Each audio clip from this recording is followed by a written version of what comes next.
morning to all you active KEHMD news listeners. I'm Erkin Fernandez reporting from a coronavirus bunker I built from a 13-year-old's abandoned playroom. It's Steve's fault, not mine. The reports you're about to see are not old scraps of footage we had saved because of HQ's need to outlive Fox, but KEHMD Daily News refurbished and Integrity News getting to you better and faster than the rest. Today we have the three government branches with their new apocalypse opinions, linkage institutions, sports, weather, and a rejuvenated celebrity come to consult the government on how to effectively run a country. Good morning, I am Madison Ford and I am coming to you today with breaking news. COVID-19 has affected and transformed all of us in our nation in one way or another, but it's the Constitution not being upheld. Many states issued stay-at-home orders going against the right to travel, which is a part of liberty which citizens cannot be deprived without due process of law under the Fifth Amendment, showing the struggle the government is going through when balancing our rights and our health. But is the fight for our rights absolute during a pandemic? Under our Constitution, states possess police power which regulates for health, safety, and the welfare of citizens. This essentially overrides our rights when it comes to keeping everyone safe. Now we must decide, how far will the government go for the greater good? For all we know, our rights can be withheld for up to years. COVID-19 leading to lose coverage on health insurance. Other than the elderly, poor, and people with disabilities, the linkage of health insurance coverage to employment for most Americans is seen by many as an activism. Under current policies, this linkage of jobs to health insurance means that COVID-19 will cause millions to lose coverage. Although replacing the current system with government-managed health insurance would assure the continuity of coverage, such as of course as serious drawbacks, such as the need to massively restructure nearly one-fifth of the U.S. economy and to roughly double government spending and taxation. Unfortunately, continuity of health insurance coverage can be ensured for all Americans by modifying the funding for Medicaid so that all states find it attractive to extend coverage up to 138% of the federal poverty level. The Affordable Care Act marketplace subsidies should also be deepened and made more broadly available. These are only a couple of the things that are less disruptive and costly than a total overhaul. Do you think the government should have taken a bigger role in controlling the spread of COVID? I think the government should have taken bigger steps in the spread of COVID so that it would have spread more and affect the economy and the citizens as it did initially. Do you believe that the police should have stopped the protests even though they're being saved during the pandemic? When writing bills of rights, had in mind to protect the rights of citizens from people who abuse their power, and the police should protect and not use power as they're doing right now. What would you have done differently? I would enforce more safety and talk to professionals who know about the situation at hand to control the situation. Thank you. You're welcome. Thank you, Dave. Now we have the interview with Dave Madison. How would you have responded differently from the president in response to the pandemic in the beginning of the year? As a federalist, I think that the government should have taken more control of the situation than it did initially. Do you think the government should have taken a bigger role in controlling the spread of COVID? I think government should have taken bigger steps to contain the spread of COVID so that the economy and the citizens won't be affected. Stuttering, bro. Damn it. Damn it. It's okay to study. According to the Environmental Protection Agency, EPA, the recent high levels of acid rain formed from the nitrogen dioxide levels have decreased since the beginning of quarantine. They are now lower than they have ever been. This is because of the amount of people staying inside their homes and not contributing to the air pollution harming the earth. Thankfully, these dangerous levels have fallen and are now being controlled by experienced people. Good. Thank you, Haley. Now, the confidence of Americans in both the Trump and Biden administrations have undergone severely low points with both presidential campaigns.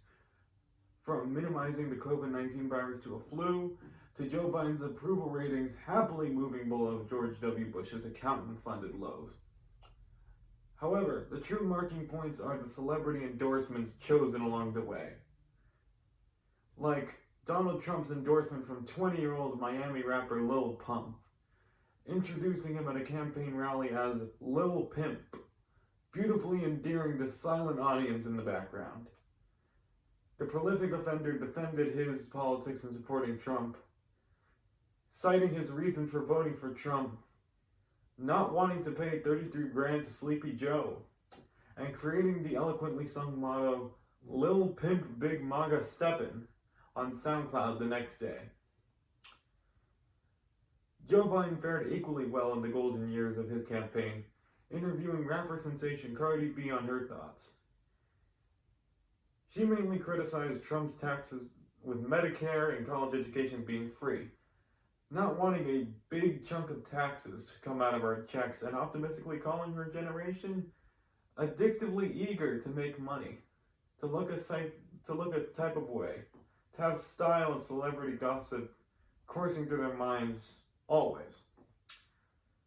Joe Biden slyly asked her multiple times after not listening to speak with her platform for him, to influence the 18 to 23-year-old market that he has yet to tap, proving the totally not motivated spontaneity of their conversation. No, Joe B is just a huge fan. To ask his daughter.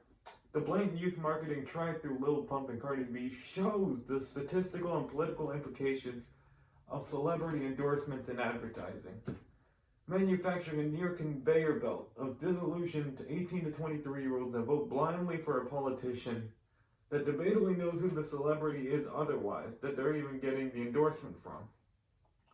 Biden's endorsement rings hollow here by blaming the COVID-19 virus on Trump's Medicare, but Trump's rings ever so more hollow, since Lil Pump, 50 Cent, Kid Rock, Lil Wayne only voted for him due to the profits that they would gain and the money that they would not lose, due to taxes and the Platinum Plan.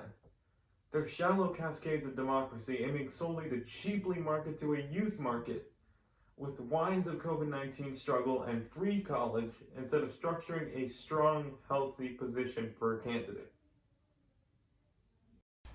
Hi, my name is Diego Davis, and I will be talking about the effect on COVID-19 and Bill of Rights. So the main focus on this segment would be the First Amendment and how the COVID affects that. So there has been thousands and thousands of videos of people not wearing masks and going to stores. This usually leads them to not being served, and they make a fuss about it. This usually leads on to the cops coming. People get arrested for no reason because they're not following a state mandate law. A state mandate law is something you have to follow no matter what. So wearing a mask is a state mandate law, so you do have to follow this. So if we really want to make a stop and put an end to this virus, we must follow the rules and work together. Simple as that. Hi, my name is Diego Davis. I'm reporting for KEHMD News. And we have a serious problem today in the world of sports. Due to COVID-19 restrictions, sports all around the world have been greatly affected. For example, the Los Angeles Lakers have lost about $52.7 million in potential fan revenue, and the New York Knicks have lost about $45 million. According to NBC News, the Lakers qualified for and received $4.6 million from the government Paycheck Protection Program. This was established to provide relief to small businesses suffering from COVID-19. The Lakers returned the money, but even with this loan, the Lakers are still in a huge decline. We must be able to get our fans back in the arenas if we want to support our teams, since we are in the main source of their income. If we don't have money to give our athletes, then who's going to play the sport? So we must find a solution and fast.